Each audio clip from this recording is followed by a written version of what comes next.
ética.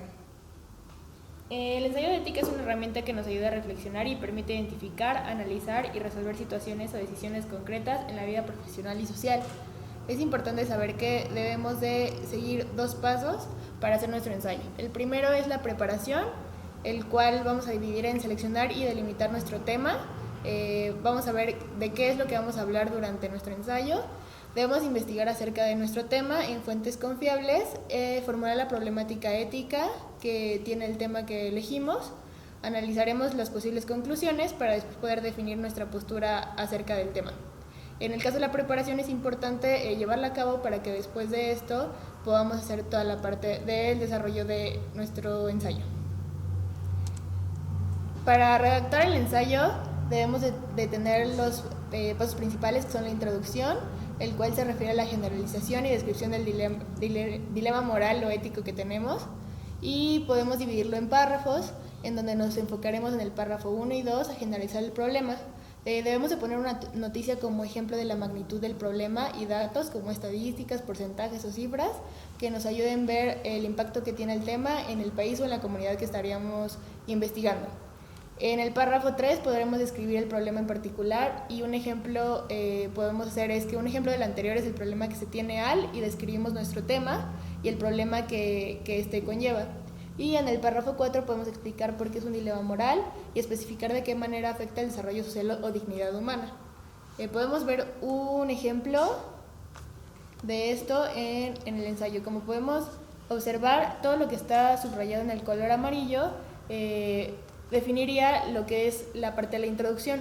En la primera parte vemos la generalización del problema, la descripción del problema en particular y la explicación de por qué es un dilema moral. En la parte de la redacción también nos vamos a enfocar en el argumento, lo cual es lo más sustancial en el ensayo, y debemos explicar por qué estamos a favor o en contra de dicho argumento o dicho tema.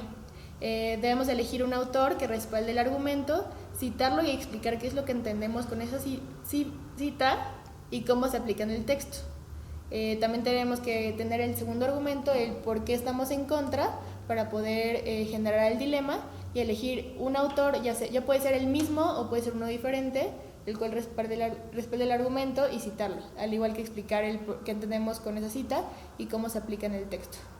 En el caso del ensayo podemos ver un ejemplo en la parte azul, donde vemos que los argumentos están intercalados. Podemos tener un argumento a favor, uno en contra, uno a favor y uno en contra, en donde citamos textualmente y después parafraseamos, es decir, explicamos qué es lo que se entiende en ese texto y por qué nos ayuda a argumentar el a favor o en contra.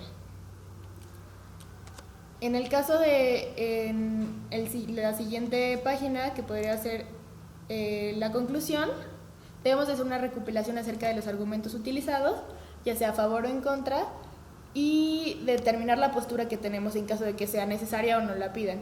Esto es importante porque de esta manera concluimos qué autor nos apoyó a solucionar el problema y qué argumentos fueron los que utilizamos. En este caso se muestra en verde, donde podemos elegir, en este caso Aristóteles, y con base en su teoría o filosofía podemos elegir cuál fue el argumento que nos ayudó a definir cuál sería nuestra decisión. Y para finalizar, en el caso de las referencias, podemos ver que tenemos referencias y fuentes de información que determinaremos de dónde tomarlas. Pueden ser de sitios web que sean avalados o algún estudio, etc.